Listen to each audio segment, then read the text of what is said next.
not a live review. Today we are talking about the House of Creed, and it's very interesting because a couple of months ago, the House of Creed has been bought by the French luxury group Caring for a astronomical amount of more than $350 million. And I was not expecting more than a chaos after that purchase because immediately the rules has changed, and the House of Creed is not anymore a family business. It's not anymore a craftsmanship. Became immediately a luxury perfume niche house belonging to a luxury group which want to make lots of money out of it. And here is the first big release by Creed. Will be soon. Creed Absolute Aventus. For 75 ml, you have to pay $350. That's insane. That's absurd. Why? Why they are asking for such a big amount of money, and they even reducing the size of their bottles because it's not even 100 ml. You know, before Creed was used to release two type of bottles or even three type of bottles. They had 30 ml, a 75 ml, and 120 ml.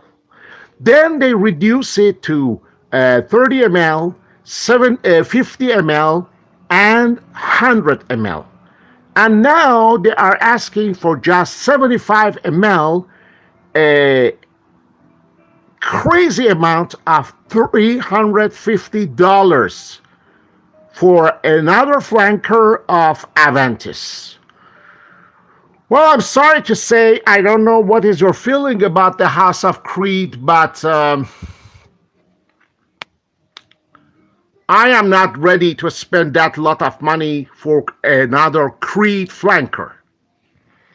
I am through with that. I think this is kind of a cash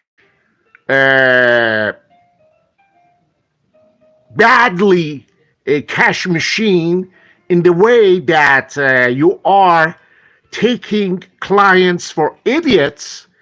And I don't believe that the brand of Creed will even be that much appreciated in the world of the perfumes, because what's Creed? Creed got lots of very mediocre fragrances that are not even listed among the top 100 fragrances in the world. And we can name them, Green Irish Tweed. Okay, it's a nice scent. It's a kind of scent that it's wearable, but it's a scent very similar to Cool Water, and even was made by the same perfumer, so Pierre Bourdon. And I don't get why I have to pay $250 to get the Green Irish Tweed, where I can buy for less than $50. I can buy green Cool Water, which is pretty similar to Green Irish Tweed. Other fragrances from the House of Creed. The only one I really love and the only one I really enjoy wearing is Bois de Portugal. But it's not a masterpiece. It's a nice fragrance. And really, the hype around the House of Creed, to me, it's a very, how we can say, it's a very unjustified hype, because the quality of Creed is not there anymore. Fragrances have been altered, have been over-reformulated lately, and they don't last as before. And even the boss of Creed, the Erwan Creed himself, He acknowledged that fact that the fragrances has changed due to some blah blah blah banning from IFRA, and they cannot use the same natural materials as before, such as ambergris, such as natural musk, such as Okmo soap. Okay, yeah, this is the traditional explanation we get always when the fragrances are altered. But why they are asking nowadays over $300 for a flanker of Aventus? I think it's a kind of bluffing. I think it's a kind of joke. I think they are playing a trick on customers by soaring their prices and saying this is something very unique, this is something very rare, this is something very exceptional. But there is nothing exceptional about it, my friends. If you are ready to spend $350 for a new flanker of Aventus, well, it's up to you. Surely it's not me who will say no to you, and you don't have to listen to me. But just think about it. Why you want to spend $350 for another flanker of CreedAventus Absolute? The only reason is that maybe some people think that Creed is still a special.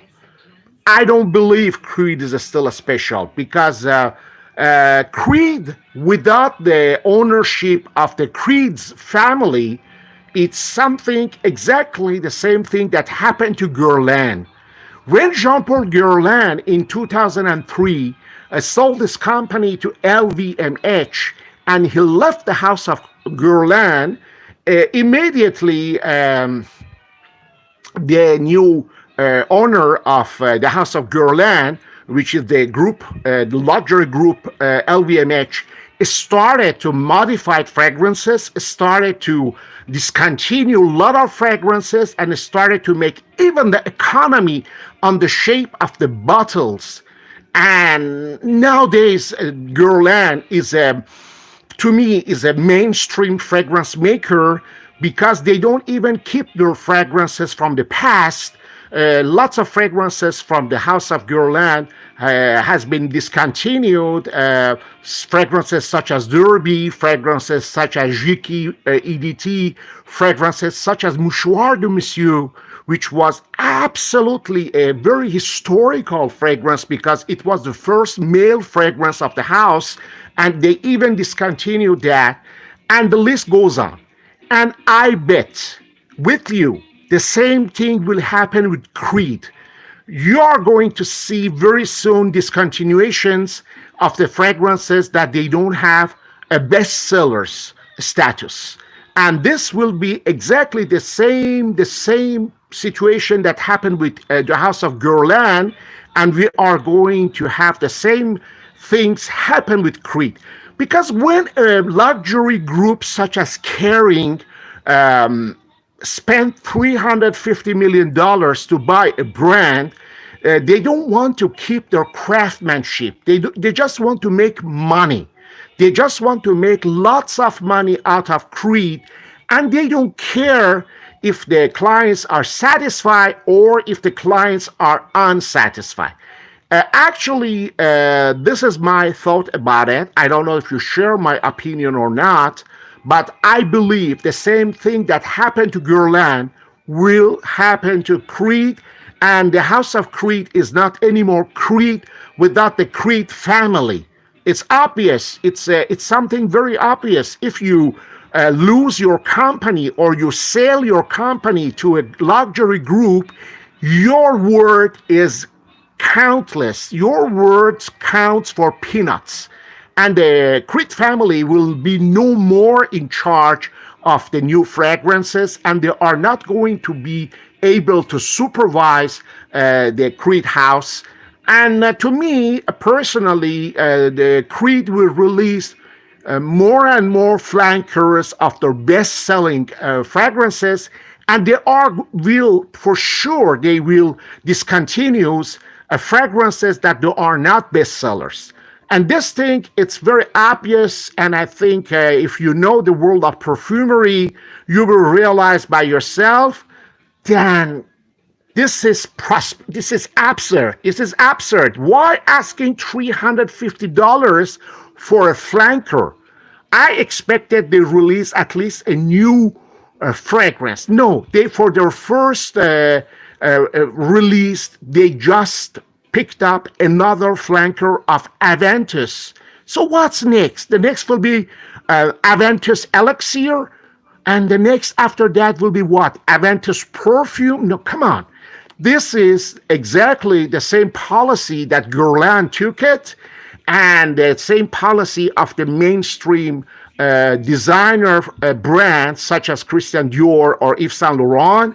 And I am sorry, to me, the House of Creed is not anymore worthy to be called a niche brand. We have to call it a luxury, a mainstream designer brand. And this is the truth about what will happen to the Creed.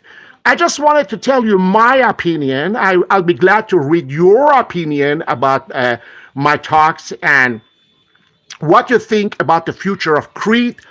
Are you a fan of Creed, or you don't care about Creed at all? Because Creed, it's not a major player. Creed is a mirage. Creed is an overhyped brand that few people make it that big. Never been a big major player in the perfumes game. They release a couple of nice fragrances, and I don't even believe their background history about it, that they've been purveyors of the fragrances for Tsar of Russia or the Emperor Francois Joseph of Austria. I don't believe all those rubbish. I think lots of the background are just made up. This is my personal feeling about the House of Creed. Now I let you think about my personal thought about Creed, and I'll be very glad to read your comments and your thought about Creed and the future and your opinion about this perfume house. What do you think about Creed? Just drop me a comment, because I'll be glad to read it, and I'll be for sure I will answer you. That's it. This is the end of my review. Remember, wear only what you want to wear, and don't follow the hype, because the hype lots of the time is wrong. Take care, stay safe and sound. I'll be back soon with another review. Cheerio!